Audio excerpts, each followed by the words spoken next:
प्रकाश करो, जयकारों की आवाज सुनकर रानी आ सकती है तो कर लो ज्योति का प्रकाश। अभी तो समय है 12 बजने में। तब उनके गुरुदेव ने कहा कि होनी तो होके रहे अनहोनी ना होए, और जाको राके साइया मार सके ना। इसका अर्थ है अगर हमारे नसीब में देश निकाला लिखा है तो कोई रोक नहीं सकता, और देश निकाला नहीं तो कोई माई का लाल देश निकाला कर भी नहीं सकता। 12 बजने से कुछ समय पूर्व ज्योति का प्रकाश हुआ। जयकारों की आवाज रानी के कानों में पड़ी। अब रानी भी समझ गई आज का जागरण मेरे कारण ही विलंब से आरंभ हुआ है, लेकिन राजा को नींद क्यों नहीं। अब रात्रि के 2 बज गए। तब रानी ने माता रानी से प्रार्थना की कि मां,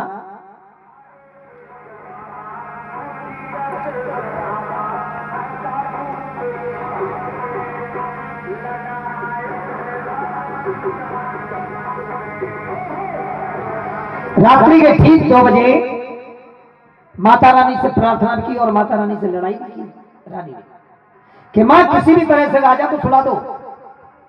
आज मैं वचनबद्ध हूं, अगर रुखो क्या नहीं पहुंची तो वहां मेरी मजाक बनेगी, मेरी हंसाई होगी, और अगर ऐसा हुआ तो आपकी जगहसाई करा दूंगी, क्योंकि मेरी पूजा पाठ के चर्चे पूरे अयोध्या नगर में हैं और मेरी तरफ से आज के बाद आपका पूजा पाठ बंद। तब मेरी हंसाई के साथ साथ माता रानी आपकी भी हंसाई होगी। उसी समय माता रानी ने अपना चमत्कार दिखाया। रात्रि के ठीक 2 बजे माता रानी की कृपा से एक मंद सुगंध शीतल पवन का झोंका आया। उस मंद पवन शीतल पवन के झोंके में राजा को बहुत गहरी नींद, थोड़ा बोला करें आप, नींद आ गई। अब रानी ये तो जानती थी कि दरवाजे तो बाहर से बंद हैं, छत पर चढ़ गई। पहली मंजिल पर कोई रास्ता नहीं, दूसरी मंजिल पर एक रोशनदान, झांक कर देखा तो ऊंचाई अधिक। तुरंत रानी ने अपने संदूक से 4-5 साड़ियां निकाली, आपस में गांठ लगाकर साड़ियों का बहुत लंबा रस्सा बनाकर रोशनदान में बांधकर पिछवाड़े के रास्ते गिरा दिया, और उसी साड़ी के रस्से के माध्यम से उतरकर रानी पहुंच गई रुक्को के घर। बचन क्या हुआ? माता बहन तो आसन भी तरह तरह के बदल देंगे। हकीकत बात है भाई, सबकी बैटरी डाउन हो चुकी है, अब वोल्टेज आना बंद हो गए, नेटवर्क भी नहीं आ रहे हैं और बैटरी भी खत्म है। एक बार दोनों हाथ ऊपर करके बोलिए सच्चे दरबार की जय। हाथ उठ रहे हैं, सच्चे दरबार की जय। एक बार जोर से बोलिए सच्चे दरबार की। अब नहीं भाई, अब तो बैटरी डाउन हो गई। चलिए कोई नहीं, आप सुनने वाले भक्त हैं। और एक बात और मैं आपको बता दूं, सुबह के समय केवल क्रीम रह जाती है, दूध तो रात भर में पकते पकते जल जाता है, तो सवेरे मलाई रह जाती है। आप मलाई है। अब बहन जी अपने आप को छू के देख रही है, किधर से मलाई? अरे कहावत है ये। बोलिए सच्चे दरबार की, सच्चे दरबार की। अब रानी ने रोशनदान में साड़ियों का रस्सा बनाकर बांधा और उसी के माध्यम से उतरकर पहुंच गई रुक्को के घर। सुबह 4 बजे राजा की आंख खुली। तो मेरी माता बहनें बताएंगी कि आंख खुलते ही राजा ने सबसे पहले क्या देखा। बताइए बहन जी।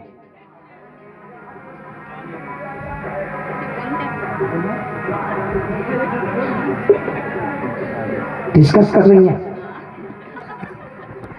अच्छा तुम ही बता दो, ये मुझे बता देंगे या तुम इन्हें बता दो? अरे कथा से यदि हम इधर उधर नहीं है, कथा नहीं पूछ रहा हूं आपसे कि रानी जब चली गई तो सुबह 4 बजे राजा की आंख खुली। तो बहन जी आप बताइए राजा ने सबसे पहले क्या देखा? नानी को देखा। अच्छा रानी, आप भी बहन जी सहमत है इनकी बात से? किसको देखा?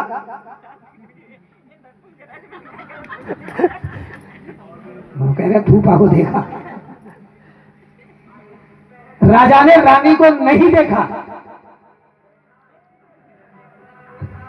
आंख खुलते ही राजा ने रानी को नहीं देखा बहन जी। आंख खुलते ही राजा ने सबसे पहले अपनी उंगली को देखा। कितना विशेष उपाय करने के बाद चीरा भी लगाए, नमक मिर्च भी भराए, फिर मुझे नींद कैसे आ गई?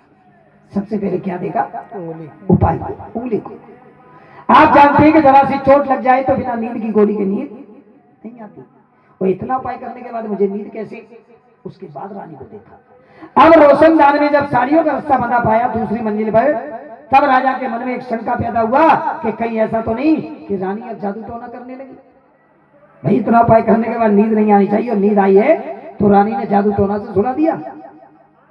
अब तो रानी का देश निकाला सुनिश्चित, लेकिन रानी की परीक्षा लेनी होगी। अब रानी की परीक्षा लेने के लिए राजा उसी काले कम्बल को ओढ़कर उसी साड़ी के रस्से के माध्यम से उतर कर छुप कर पहुंच गए रुक्को के घर। एक कोने में जाकर बैठ गए, अपने आप को कम्बल से इस तरह ढक लिया कि राजा ने तो सबको पहचाना, लेकिन राजा को किसी ने, केवल आंखें आंखें दिख रही तो कौन पहचानेगा। अम्मा थोड़ा इनको हिला दो भाई। हाँ इनको कह रहा हूं ये स्टमैन कलर की जो साड़ी पहने हैं। हाँ ओहो जय माता की, एक बार कह दो जय माता की। हाँ ऐसे बैठो ना तब सुस्ती नहीं आएगी। बोलिए सच्चे दरबार की। सुबह 5 बजे जागरण समाप्त हुआ। अब यहां से मैं आपको बताऊंगा कि आज कलयुग में हम जितने भी जागरण करने और कराने वाले जागरण करते और कराते हैं, उस प्रथम जागरण का, जिस जागरण से रुक्को की यहाँ जागरण की नींद पड़ी, उस जागरण का आज कलयुग में हम और आप केवल और केवल विकल्प करते हैं। उस जागरण का कोई नियम पत्र नहीं अपनाते। अरे कोई भोग प्रसाद तक नहीं लगाते। आखिर वो कैसा जागरण और ये विकल्प कैसे तैयार। अब यहां से सुनिए, जैसा मैंने आपसे कहा है कि सारी रात्रि का जागरण एक तरफ और जागरण में तारा रानी की कथा का महत्व एक तरफ। सुबह 5 बजे आरती, आरती के बाद का दृश्य राजा ने देखा, जिसको देखकर राजा चकित रह गए। वो कौन सा दृश्य था? आरती के बाद पंडितों ने रुक्को से कहा कि जाओ एक बकरे का बच्चा लेकर आओ। रुक्को एक बकरे का बच्चा लाई, तलवार थमा दी, इसकी बलि चढ़ाओ। एक ही बार में रुक्को ने तलवार से उस बकरे के बच्चे के सर को धड़ से अलग कर दिया, सर दरबार में चला दिया। धड़ के छोटे छोटे टुकड़े करके मांस के टुकड़ों का सबसे पहली बार का प्रसाद रानी तारा की झोली में। ये देखते ही राजा चकित रह गए कि ये कैसा जागरण। पहली भूल तो रानी ने एक अछूत के घर आने की, दूसरे मांस के टुकड़े अपनी झोली में, और तीसरे ये बकरे की बलि। रुक्को ने पहली बार का प्रसाद रानी की झोली में रखा। तुरंत राजा वहां से उठ गए और रास्ते में जाकर छुप कर बैठ गए कि यहीं पर रानी को रोक लूंगा, रानी का देश निकाला सुनिश्चित। अब रानी मांस के टुकड़ों का प्रसाद को अपनी झोली में छुपाकर और महलों की ओर प्रस्थान करती है। और जैसे ही राजा के निकट पहुंची, राजा तुरंत झाड़ियों से निकलकर सामने खड़े हो गए, बोले रुक जाओ रानी। अब देखिए जैसा राजा का सवाल वैसा रानी का उत्तर। रानी रुक गई, बोले झोली में क्या है? रानी बोली प्रसाद। राजा बोले किसके लिए? रानी बोली आपके लिए, मेरे लिए और अपने पुत्र के लिए। तुरंत राजा ने कहा रानी फेंक दो ये प्रसाद, एक अछूत के घर का प्रसाद महलों में नहीं जा सकता। तुरंत रानी ने कहा कि राजन प्रसाद प्रसाद होता है, प्रसाद का अनादर नहीं किया जाता। लेकिन भक्तों पुरुष पुरुष होता है और नारी नारी होती है। राजा ने उसी स्थान पर झोली को पकड़ लिया और मांस के टुकड़ों को गिराने लगे। अब जैसे ही राजा के हाथ से रानी की झोली से मांस के टुकड़े जमीन पर गिरे, भक्तों माता रानी ने उसी पल उसी समय उन मांस के टुकड़ों को एक प्रमाणित चमत्कार दिखाया, प्रमाणित वरदान दिया कि राजा के हाथ से रानी की झोली से मांस के टुकड़े जमीन पर गिरते गिरते 5 मेवा में परिवर्तित हो गए। बोलिए सच्चे दरबार की। ये देखें आज कलयुग का प्रथम विकल्प। आज के जागरण में कोई बकरे की बलि नहीं, कोई मांस के टुकड़ों का प्रसाद नहीं। माता रानी ने मांस के टुकड़ों के स्थान पर यह पंचमेवा तैयार किया। तब से लेकर आज तक ये प्रथम भोग 5 मेवा का लगता है। एक बार दोनों हाथ सीधे सीधे आसमान की ओर उठाएं और जोरदार तालियों से 5 मेवा का भोग माता रानी को स्वीकार कर। आवाज आनी चाहिए, जोरदार ताली। बोलिए सच्चे दरबार की। तुरंत राजा ने कहा कि रानी पहले तो मेरे मन में शंका था कि तुम जादू टोना करने लगे हो। बेटा ये गाड़ी की लाइट बंद कर लो, हाँ या घुमा लो, थोड़ा आंखों पर चोट पड़ रहा है। हाँ ऐसा लग रहा है कि 3-4 ट्रक के सामने मैं बैठा हूं। बोलिए सच्चे दरबार की। अब राजा ने कहा कि रानी पहले तो मेरे मन में शंका था कि तुम जादू टोना करने लगी हो। राजा ने अपनी उंगली में चीरा लगाने से लेकर और रुक्को की बकरे की बच्ची के बलि तक का पूरा वृतांत सुना दिया। तुमने सोचा अगर मैं मांस के टुकड़े लेकर महलों में गई तो कहीं राजा मेरा देश निकाला कर दे, इसलिए तुमने पहली बार तो अपने जादू टोना से मुझे सुलाया और दूसरी दूसरी बार का जादू टोना इन मांस के टुकड़ों पर किया, 5 मेवा में बदल दिया। रानी बोली राजन, जिसे आप जादू टोना कहते हैं वो मैया का चमत्कार है। राजा ने कलाई पकड़ ली कि चलो रुको के घर, अभी तो वहां वो बकरे के बच्चे का सर रखा है, अगर वो बकरे के बच्चे का सर वहां मिला रानी तो तुम्हारा देश निकाला वहां से सुनिश्चित। अब जैसे ही राजा रानी को खींच कर ले गए रुक्को के घर, उस बकरे के बच्चे के सर को दिखाने के लिए माता रानी ने दूसरा वरदान, दूसरा चमत्कार उस बकरे के बच्चे के सर को दिखाया कि राजा और रानी के पहुंचते पहुंचते माता रानी ने उस बकरे के बच्चे के सर को एक हरे नारियल में परिवर्तित कर दिया। बोलिए सच्चे दरबार की। आज कलयुग के जागरण में भक्तों ये देखें, ये हरा नारियल झूठ वाला नारियल भेंट का नारियल कहलाता है, और वैसे तो ये जब पेड़ पर लगता है तो बिल्कुल हरा होता है, सूखने के बाद ये झूठ वाला नारियल भेंट का नारियल। आज कलयुग में इसका आकार और बकरे के मुंह का आकार आपस में थोड़ा बहुत क्या होता है, मिलता है, लेकिन आकार मिलने से नारियल की भेंट नहीं दी जाती, प्रमाण मिलने से। और भक्तों को प्रमाण इसके अंदर है, आप इसकी झूठ और बाल हटाएं तो अंदर गोल नारियल में बकरे की 2 आंखें, नाक और मुंह। कितने भक्तों ने देखे, एक बार हाथ उठाएं। चलिए जिन्होंने नहीं देखे,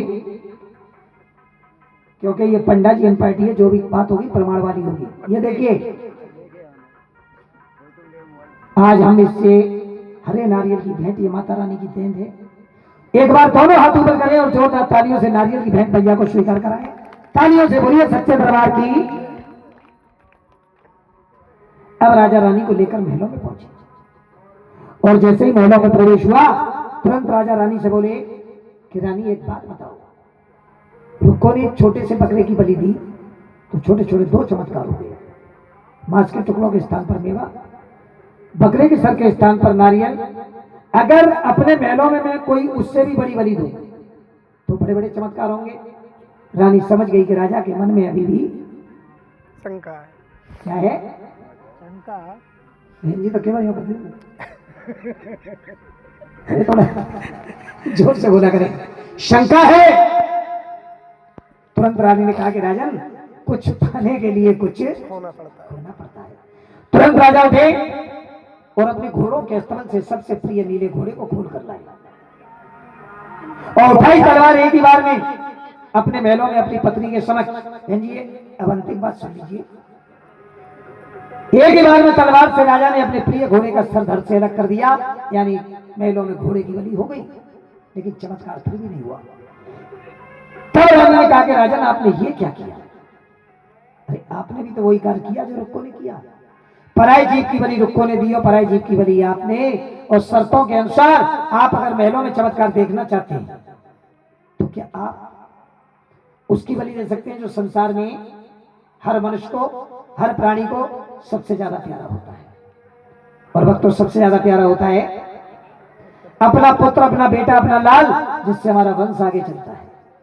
राजा इशारा समझ गए और सैन कक्ष से अपने 5 वर्ष के पुत्र को उठा लाए, उठाई तलवार, एक ही बार में अपने पुत्र का भी सर धड़ से अलग, यानी पुत्र की बलि हो गई, महलों में घोड़े की बलि हो गई, और भक्तों चमत्कार फिर भी नहीं हुआ।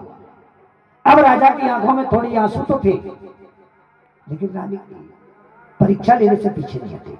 अगली परीक्षा रानी की लेने के लिए राजा ने अपने पहरेदारों को बुलाया, बड़े बड़े 2 पतीले मंगाए, आदेश दिया एक पतीले में मेरे पुत्र के धड़ के टुकड़े करके भर दो, दूसरे में इस घोड़े के, और दोनों के ऊपर एक एक ढक्कन लगवाकर दोनों पतीले 2 चूल्हों पर रख दिए। उन दोनों चूल्हों में भक्तों न तो लकड़ी, नागनी, न तेल, न माचिस, अग्नि जलाने का कोई प्रबंध नहीं।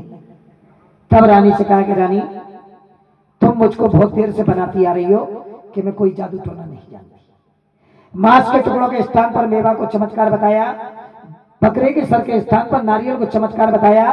अगर रानी वो चमत्कार था तो बिना तुम्हारा हाथ लगे इन दोनों चूल्हों में अग्नि का प्रवेश हो जाना चाहिए, और रानी अगर ऐसा नहीं हुआ तो तीसरी बलि में तुम्हारी दे दूंगा।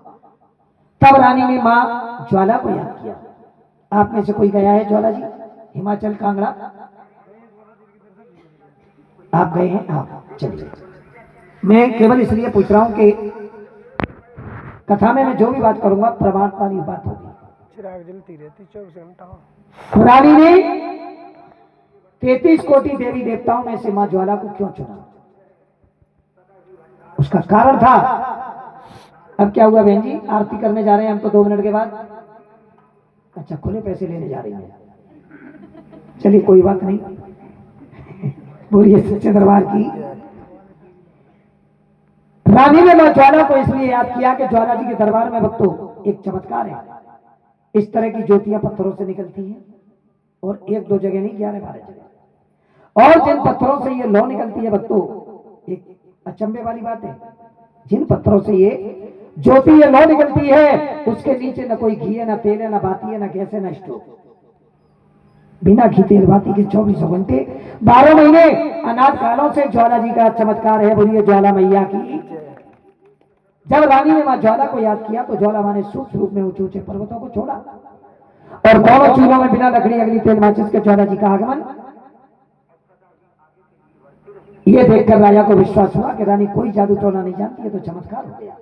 कुछ ही क्षणों में ज्वाला मां ने दूध का दूध, पानी का पानी किया। दोनों चूल्हों से निकलकर ऊंचे ऊंचे पर्वतों को प्रस्थान।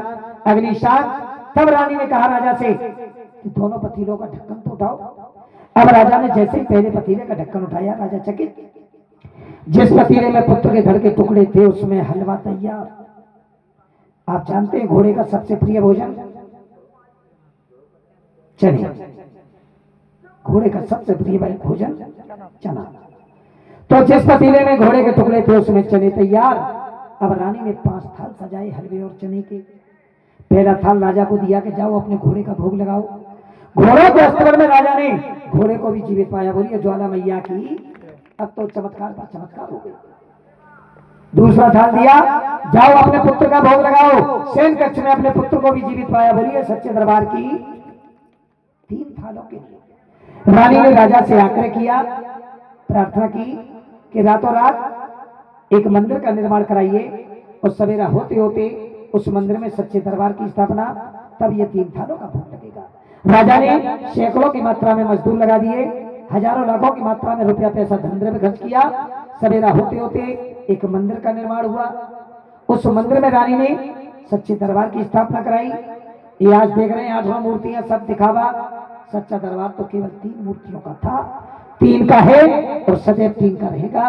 और वो 3 मूर्तियां देखे दरबार में, माता रानी की अगवानी करते हुए हनुमान, पीछे देखे पहरेदारी करते हुए भैरव बाबा, और बीच में शेरों वाली अष्टभुजी माता।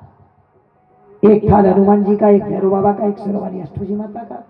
भक्तों, कथा में जहां अंतिम भोग हलवे और चने का लगता है, तारा रानी की कथा को वहीं तक का सुना जाता है। बिना इस कथा के जागरण संपूर्ण नहीं होता, और अंतिम भोग के साथ कथा यहीं संपन्न होती है। कथा में आपको कितना आनंद आया? अरे ये तो आशीर्वाद के रूप में आपकी तालियां बताएंगी। बहुत बहुत धन्यवाद। आइए अपने अपने स्थान पर खड़े हो जाएं।